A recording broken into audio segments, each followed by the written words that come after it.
지난주일 찬양에 그 향연에 나간 그거죠.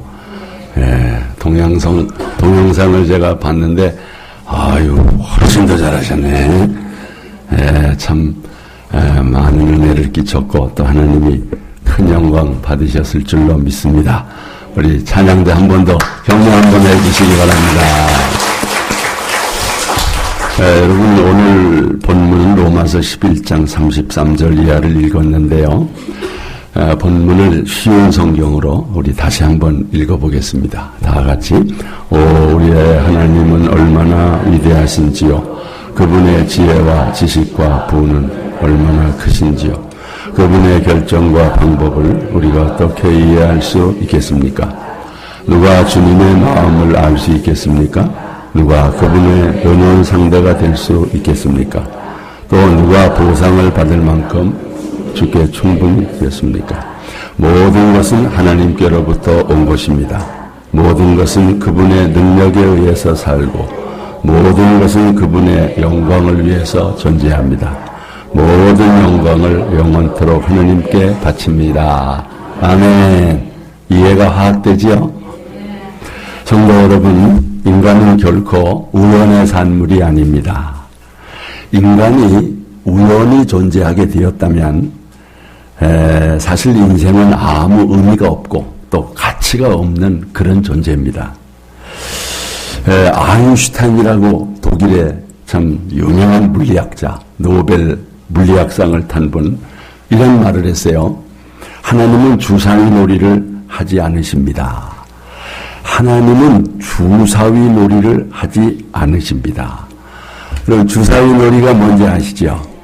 이 주사위를 땅에 떨어져서 어느 숫자가 나타났을 때 그 숫자의 의미가 있어요, 없어요? 사실 별 의미가 없다는 거죠. 그냥 우연히 5자가 나왔다. 오자. 무슨 5자가 그냥 우연히 던져서 나온 거니까 별 의미가 없다는 거지요. 뭐 의미가 없기 때문에 무슨 가치도 없다는 거지요. 자, 인간은 과연 던져진 주사위처럼 우연히 세상에 존재하게 된 것인가? 그럴까요? 결코 그렇지 않다는 거지요.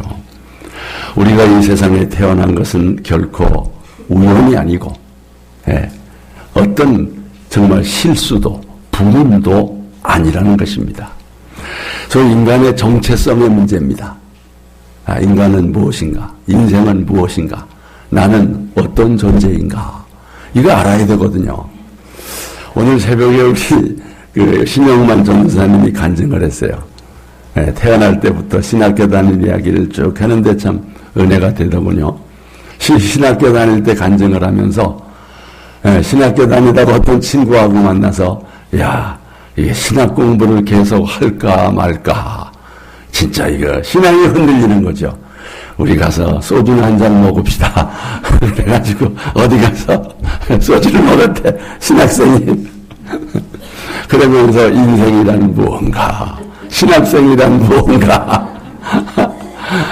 참, 그럴 수 있죠. 여러분, 자기가 누구인지를 모르고 나는 우연의 산물인가? 어찌 우리 부모는 나를 낳았나? 이건 실수야, 실수. 그러면 이게 인생의 의미가 없다는 거죠. 여러분, 결코 여러분은 우연히 태어난 것도 아니고 어떤 실수도 아닙니다. 부모는 계획하지 않았을지라도 하나님은 계획하셨습니다. 부모가 자녀의 생명체에 대해 모르고 있을 때도 하나님은 다 아셨습니다. 나의 생명체가 잉태되어 은밀한 곳에서 꿈틀거리기 시작할 때 하나님은 아셨습니다. 부모는 모를 수가 있죠. 자, 그 말씀을 이렇게 성경이 적고 있어요. 자세히 다 같이. 주는 내 몸의 모든 기관을 만드시고 어머니의 태에서 나를 뱃자듯이 지으셨습니다. 내가 이처럼 놀랍고 신기하게 만들어졌으니 주를 찬양합니다. 주의 솜씨가 얼마나 훌륭한지 나는 잘 알고 있습니다. 내가 보이지 않는 어머니 태에서 만들어지고 있을 그때에도 주는 내 형체를 보고 계셨습니다. 아멘. 요새는 아기가 잉태하면 그 사진을 찍어서 보지 않습니까? 진짜 이 말씀 그대로잖아요. 꿈틀거리는. 예.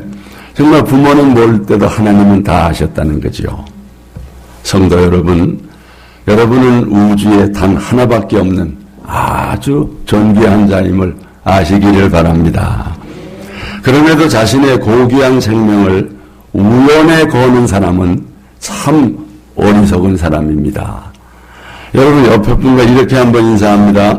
우리는 결코 우연의 산물이 아닙니다. 여러분 그렇습니다. 정말 인간은 분명한 목적을 가지고 창조주 하나님의 분명한 계획에 의해 지음받았습니다. 그러므로 인생은 존재 목적과 이유가 분명히 있다는 거죠. 토마스 칼라일이라고 하는 사람이 이런 말을 했어요. 목적이 없는 사람은 키가 없는 배와 같다. 한낱 떠돌이요. 아무것도 아닌 정말 인간이라 부를 수 없는 그런 사람이다. 그러나 우리는 분명한 목적을 가지고 창조주 하나님의 계획대로 지음받았음을 믿습니다.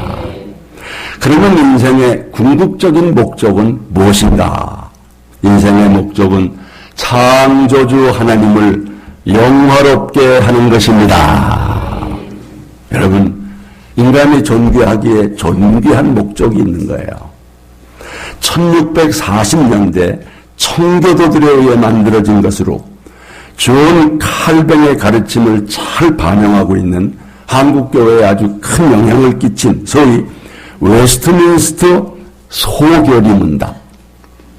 아주 중요한 것인데 그 1조가 뭐냐?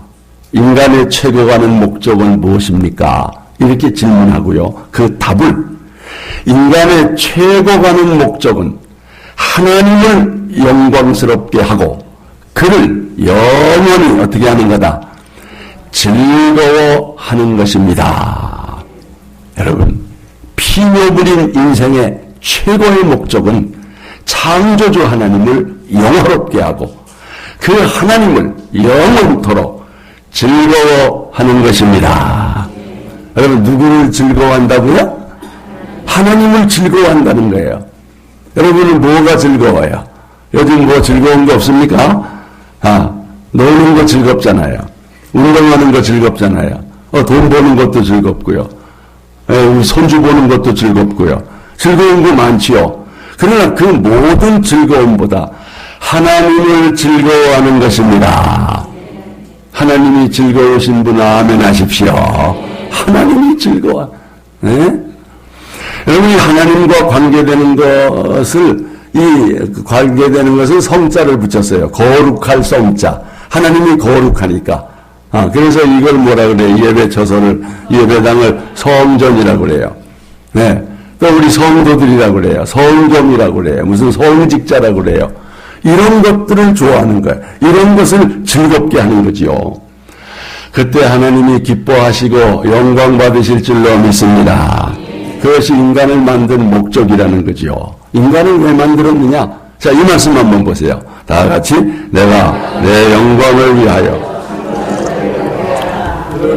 지었고 그를 내가 만들었느니라. 무엇을 위해서 창조했다 그랬어요? 내 영광을 위하여 여러분을 창조하신 줄로 믿습니다. 우주 만물은 위대한 작품이에요. 하나님이 그 작가이십니다. 인간은 모든 작품 가운데서도 입니다. 왜요? 인간을 특별하게 만들었거든요. 어떻게 만들었어요? 어떻게 특별하게? 이 말씀 보세요. 다같이 하나님이 이르시되 우리의 형상을 따라 우리의 모양대로 우리가 사람을 만들고 그들로 바다의 물고기와 하늘의 새와 가축과 온 땅과 땅에 기는 모든 것을 다스리게 하자 하시고 아멘. 하나님이 인간을 청지기로 이 천지만물을 창조하시고 그 모든 것을 관리하는 책임을 인간에게 주신 거지요. 이렇게 하나님께서 당신의 형상대로 인간을 최대의 걸작품으로 만드신 거예요. 그런데 사람들이 그걸 믿지 않는 거예요. 그걸 믿지 않는 거예요. 여러분, 아니 작품을 보면서 어찌 작가를 믿지 않습니까? 예?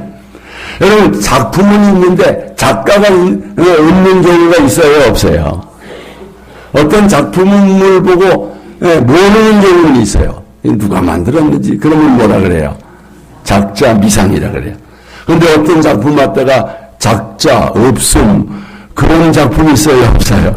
아니, 작가가 없는 법이 어디 있습니까? 작가가 없으면 어떻게 작품이 생겼겠습니까? 여러분, 우주 만물은 하나님의 작품입니다. 모든 작품은 작가를 드러내는 거예요. 작가를 영화롭게 하는 것입니다. 여러분, 그 작품 자체가 영광을 받는 게 아니죠. 예? 여기 유명한 그림이 있습니다. 이야! 그래서 그 작품한테 박수를 칩니까? 작품한테 박수를 쳐요? 아니죠. 이야, 그분 작품이래. 대단한 분이야. 하면서 그분에게 박수를 치는 거지요. 여러분, 우리가 이 아름다운 무슨 자연을 보면서 요즘에 무슨 계곡이나 아름다운 단풍을 볼 때, 이야, 아름답다. 그래서 단풍한테 박수 쳐줘요? 누구한테 쳐야 돼요? 이 작품을 만든 하나님께 우리가 감사하고 찬양해야 합니다. 그런데 어떤 사람은 이런 작품을 보면서 하나님께 작가에게 감사하는 건 모르고 이 작품을 섬겨요. 거기다가 절을 하는 거예요. 이게 뭐 하는 거예요? 우상 숭배하는 거지요. 그게 우상이 되면 안 된다는 거지요. 여러분, 인간은 마땅히 창조주 하나님께 찬양과 영광을 돌려야 될 줄로 믿습니다. 오늘 본문 26절이 그 말씀이에요. 다 같이. 이는 만물이 누구에게서 나오고 주에게서 나오고 또 주로 말미암고 또 주에게로 돌아갑니다. 그래서 하나님에게 어떻게 하라고요? 영광이 세세 있을지어다. 아멘. 아까 쉬운 성경으로 한 번 더 읽겠습니다. 모든 것은 하나님께로부터 온 것입니다. 모든 것은 그분의 능력에 의해서 살고 모든 것은 그분의 영광을 위해서 존재합니다. 그러므로 모든 영광을 영원토록 하나님께 바칩니다. 아멘. 아멘. 분명하지 않습니까? 너무나도 분명한데 이걸 믿지 않고 모르고 사는 거예요. 여러분, 우리가 범죄해서 하나님의 영광을 잃어버린 자였습니다. 그런데 예수 그리스도의 피값으로 우리 죄를 대속해 주시고 구원해 주셨습니다. 이제 우리 몸으로 하나님께 영광을 돌려야 합니다. 이제 구원받은 우리는 먹든지 마시든지 무엇을 위하여? 하나님의 영광을 위하여 살아야 이 말씀대로지요. 다 같이 모든 사람이 죄를 범하였음에 하나님의 영광에 이르지 못하더니 우리 옛날의 모습, 옛모습이지요. 그런데 값으로 산 것이 되었으니 그런즉 너희 몸으로 어떻게 하라? 하나님께 영광을 돌리라. 어떻게요? 너희가 먹든지 마시든지 무엇을 하든지 다 하나님의 영광을 위하여 하라. 아멘. 아멘이십니까? 하나님께서 여러분을 지으신 목적대로 하나님을 영광스럽게 하고 하나님을 영원토록 즐거워하는 여러분 그런 복된 삶을 살아가시기를 축원합니다. 그럼 어떻게 하나님께 영광을 돌릴까? 우리는 예배를 통해서 하나님께 영광을 돌립니다. 예배는 창조주 하나님께 대한 피조물의 첫 번째 의무입니다. 예배와 찬송을 받으시기 위해서 인간을 지으신 것입니다. 자, 이 말씀 보세요. 다 같이. 이 백성은 내가 나를 위하여 지었나니 나를 찬송하게 하려 함이니라. 아멘. 창조주 하나님은 피조물인 인간을 통해서 예배와 찬양 받으시기를 원하십니다. 예배를 통해서 창조주의 영광을 회복하기를 원하십니다. 예배와 찬양은 창조주 하나님의 영광의 회복입니다. 예배는 창조주 하나님을 아는 것입니다. 여러분 이 말씀 보세요. 다 같이. 너희는 가만히 있어 내가 하나님 됨을 알지어다. 중에서 높임을 받으리라. 내가 세계 중에서 높임을 받으리라. 근데 이거 모르는 사람이 많잖아요. 모르는 사람은 하나님을 예배하고 찬양할 줄도 모르잖아요. 여러분, 우리는 창조주 하나님의 이름에 합당한 영광을 돌려야 합니다. 이 말씀입니다. 다 같이. 여호와 이름에 합당한 영광을 그에게 돌릴지어다. 예물을 가지고 그 앞에 들어갈지어다. 아름답고 거룩한 것으로 여호와께 경배할지어다. 아멘. 하나님이 어떤 분인가를 알아야 그 이름에 걸맞는 예배와 찬송을 드린다는 거지요.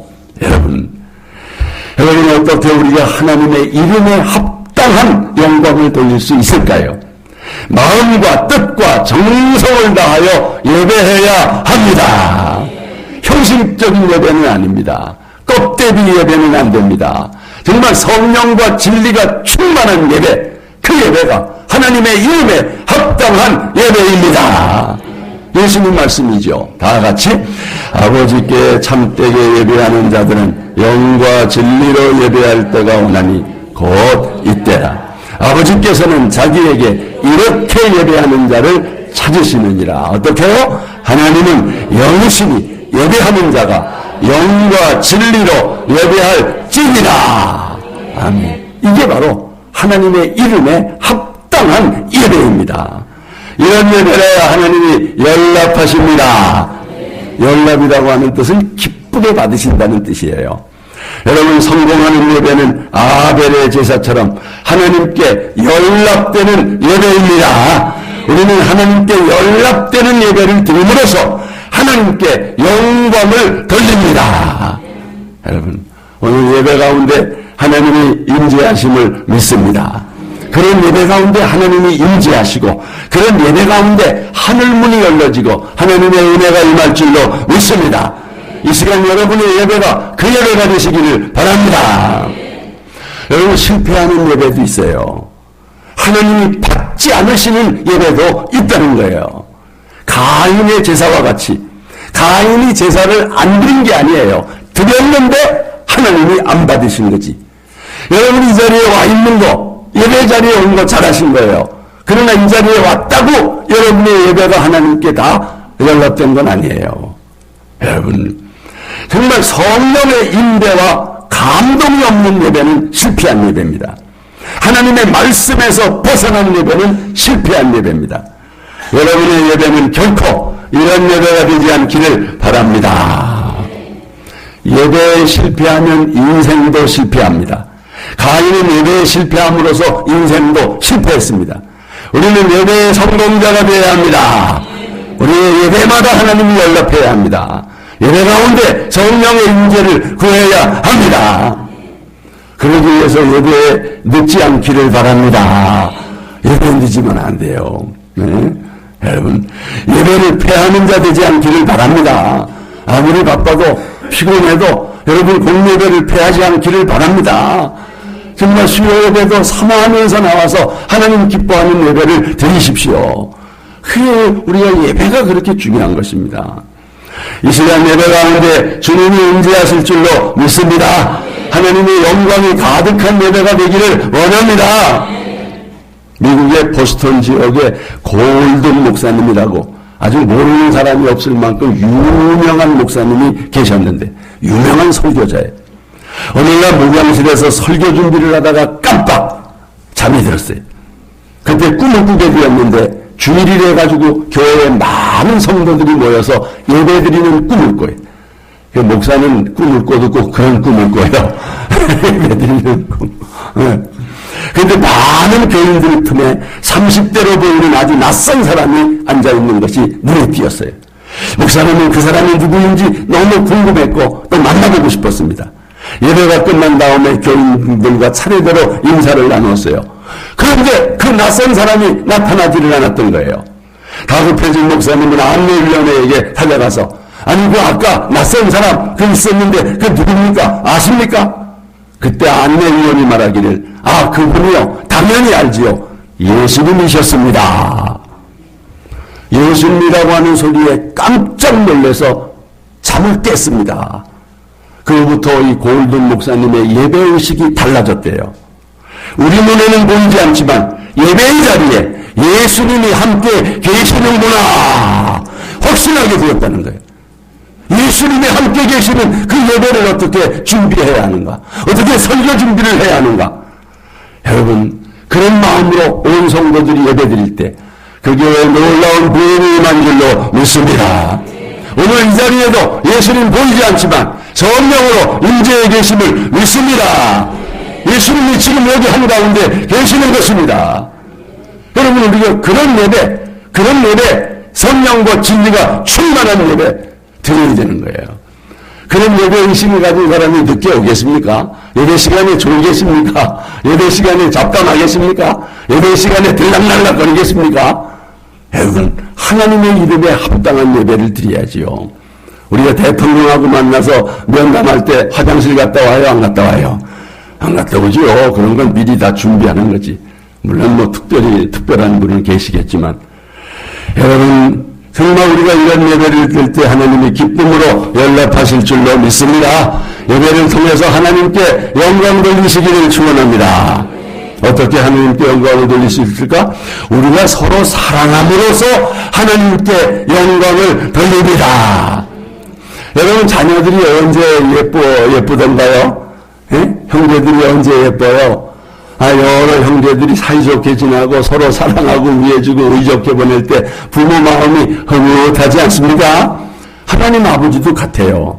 우리가 예수 믿고 영접하는 순간에 하나님의 자녀가 되고 하나님의 가족이 된 줄로 믿습니다. 하나님 아버지께로부터 새로 태어난 형제 관계가 된 것입니다. 중생하고 거듭나서 하나님의 자녀가 된 거예요. 자, 이 말씀 보세요. 다 같이 영접하는 자 곧 그 이름을 이는 혈통으로나 육정으로나 사람의 뜻으로 나지 아니하고 오직 하나님께로부터 난 자들이니라. 여러분은 하나님께로 난 자들입니다. 하나님으로부터 다시 태어난 하나님의 가족들입니다. 우리는 다 형제 자매들이에요.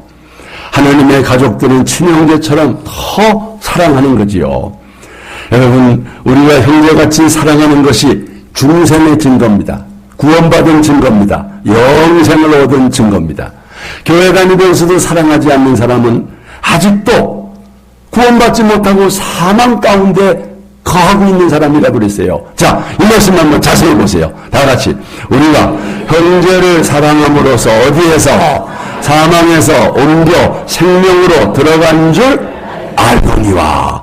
사랑하지 않는 자는 아직도 어디에? 사망에 머물러 있느니라. 여러분, 언제 형제들 만나면 반갑습니까? 안 반가워요? 네. 우리 옆에 분과 인사합시다. 너무 반가워요. 너무 반갑고 사랑스럽고. 여러분, 그게 여러분이 거듭난 증거입니다. 우리가 한 가족이라는 증거예요. 형제를 보면서도 아무리 반갑지도 않으면 큰 문제가 있는 거지요. 여러분, 서로 사랑함으로 하나님께 영광 돌리시기를 바랍니다.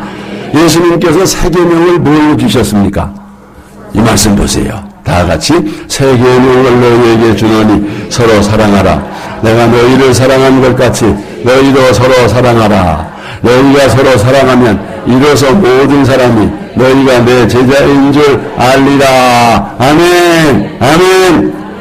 먼저 우리 믿는 사람들끼리 사랑하고, 그럴 때에 안 믿는 사람이 볼 때, 저희들 예수 믿는 사람이네. 저희들 예수 믿는 그리스도인이네. 저희들은 예수님의 제자가 맞네. 하면서 여러분, 그 모습을 하나님이 보실 때 기뻐하시고 영광 받으실 줄로 믿습니다. 근데 예수 믿는 사람들이 시기하고 다투고 분열하면 여러분, 얼마나 하나님 마음이 아프겠습니까? 여러분, 예수님 말씀대로 우리 서로 사랑합시다. 근데 여러분, 이 사랑은요, 무슨 남녀간에 하는 에로스 사랑, 그런 사랑이 아니죠. 그건 감정적인 사랑 아닙니까? 근데 우리는 아가페 사랑이에요. 아가페 사랑. 이 아가페 사랑이란 감정이 없어도 의지적으로 사랑하는 거야. 의지적으로. 주님께서 주신 세 계명이니까 무조건 사랑하는 거예요. 그냥 싫든지 좋든지 감정이 있든지 없든지 그냥 사랑하는 거예요. 쉬워요, 어려워요? 어렵겠지만 그래도 이를 악물고 하는 거예요. 그리고 성경은 원수를 어떻게 하라고 그랬어요? 원수를 사랑하라고 그랬잖아요. 아니, 원수를 사랑하는데 어떻게 그게 감정이 없을 수가 있습니까? 그래도 이를 악물고 하는 거예요. 왜? 하나님이 사랑하라고 그랬으니까. 아니, 손양원 목사님이 아들 둘을 죽인 원수를 양자로 삼아서 자기 집에 데려와서 같이 살았는데 솔직히 마음이 어떻겠어요? 그렇게 이쁘겠어요? 여러분, 진짜 꼴도 보기 싫지 않겠습니까? 어떻게 살인자 원수를 한 집안에 삽니까? 그래도 하나님 말씀에 원수를 사랑하라. 의지적으로 해야 된다. 의지적으로 하는 거지. 그게 우러나와서 됩니까? 여러분, 그런 모습을 볼 때 하나님이 기뻐하시고 영광 받으실 줄로 믿습니다. 그런데 이 아가페 사랑은요, 이게 인간이에요. 은혜를 받아야 됩니다. 무슨 은혜? 카도스의 은혜. 다 같이 카도스의 은혜. 이게 은혜 받으면 원수를 사랑할 수 있어요. 카도스의 은혜가 뭐냐? 내가 너희를 사랑한 것 같이, 이거예요. 예수님의 사랑을 받으면, 하나님의 사랑을 경험하면 원수도 사랑할 수 있다. 하나님이 여러분을 사랑하시는 줄로 믿습니다. 예수님이 우리 어떻게 사랑하셨는가? 자, 이 말씀 보시죠. 다 같이 우리가 아주 죄인 되었을 때에 그리스도께서 우리를 위하여 죽으심으로 하나님께서 우리에 대한 자기의 사랑을 확정하셨느니라. 아멘. 우리가 죄인으로 있을 때, 우리가 하나님의 원수였을 때 하나님도 우리를 사랑하셨습니다. 자기 아들까지 내주면서 사랑했어요. 여러분, 내가 너희를 사랑하는 것 같이 이 카도스의 은혜, 이 은혜 받으면 사랑 못할 사람 없어요. 누구든지 사랑할 수 있어요. 원수까지도 사랑할 수 있습니다. 주님이 여러분을 사랑하셨으면 아멘 하십시오. 우리가 다 십자가의 사랑을 경험했습니다. 그 사랑이라면 누구든지 사랑할 수 있는 것입니다. 여러분, 사랑 못한 것은요, 카도스의 은혜가 임하지 않아서 그런 거예요. 카도스의 은혜가 임하시기를 바랍니다. 독생자를 주신 하나님의 풍성한 사랑이 여러분을 통해서 세상으로 흘러갈 수 있기를 바랍니다. 이웃에게도 흘러갈 수 있기를 바랍니다. 서로 사랑함으로써 하나님께 영광 돌릴 수 있기를 바랍니다. 끝으로 우리는 하나님의 아름다운 덕을 선포함으로써 영광을 돌립니다. 여러분, 우리가 예수 믿음으로써 놀라운 신분으로 변화됐어요. 어떤 신분으로 변화됐는가? 자, 이 말씀 보세요. 다 같이. 그러나 너희는 택하신 족속이요 왕 같은 제사장들이요 거룩한 나라요 그의 소유가 된 백성이니. 여러분, 이거 대단한 겁니다. 가만히 보세요. 우리 각자가 하나님으로부터 택함받은 족속이 된 거예요. 왕 같은 제사장이 됐고 하나님 나라의 시민이 되었고 하나님이 소유가 된 백성이 된 거예요. 정말 눈부실 정도로의 영광스러운 신분입니다. 영적인 특권입니다. 그런데 이 놀라운 신분을 주신 목적이 있어요. 우리가 마땅히 해야 할 일이 있다는 거예요. 그게 뭘까요? 자, 다시 말씀 봅니다. 그러나 너희는 택하신 목적이요 왕 같은 제사장들이요 거룩한 나라요 그의 소유가 된 백성이니. 이는 게 목적이야. 다같이 이는 너희를 어두운 데서 불러내어 그의 귀한 빛에 들어가게 하신 이가 누구요? 하나님이죠. 들어가게 하신 하나님의 무엇을? 아름다운 덕을 선포하게 하려 하심이라. 아멘. 자, 쉬운 성경으로 한 번 더 읽겠습니다. 그러나 여러분은 하나님의 선택하신 민족이며 왕같은 제사장이요 거룩한 나라요 하나님의 소유가 된 백성입니다.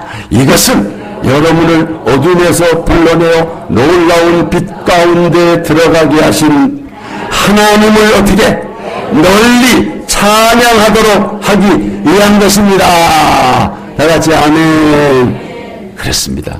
하나님의 덕을 선포하고 그 하나님을 찬양하기 위해서 우리를 구원하고 이 놀라운 신분을 주셨다는 거죠.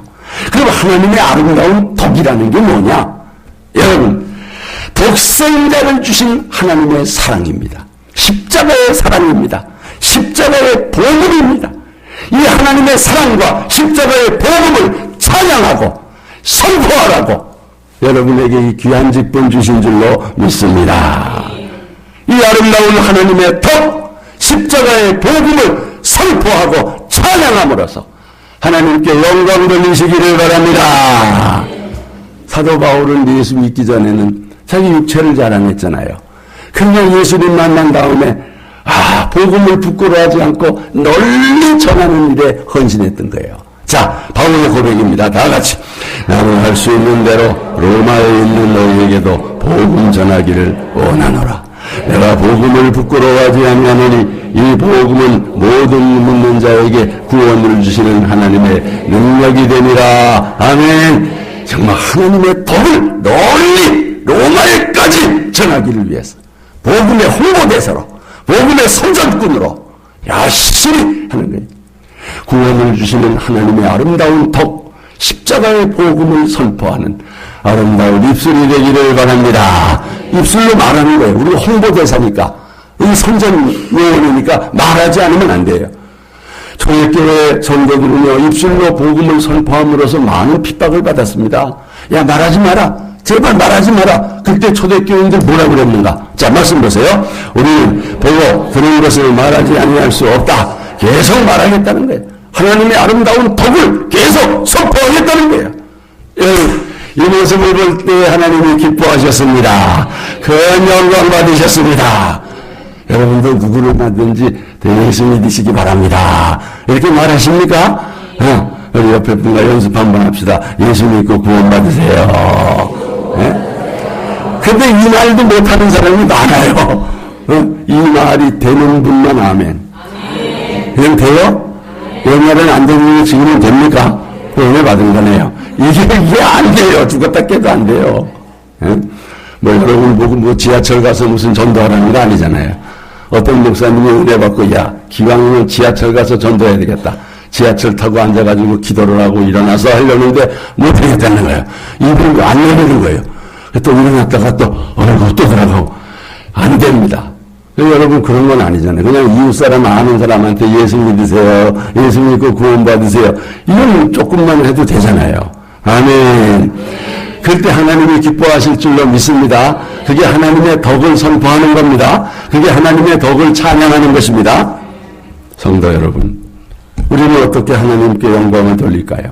그게 우리 인생의 목적인데, 하나님의 임재가 있는 예배를 통해서 서로 사랑함을 실천함으로써 하나님의 아름다운 덕 십자가의 복음을 선포함으로써 하나님께 큰 영광 돌리는 화평의 성도들 되시기를 축원합니다. 우리 함께 찬양합니다.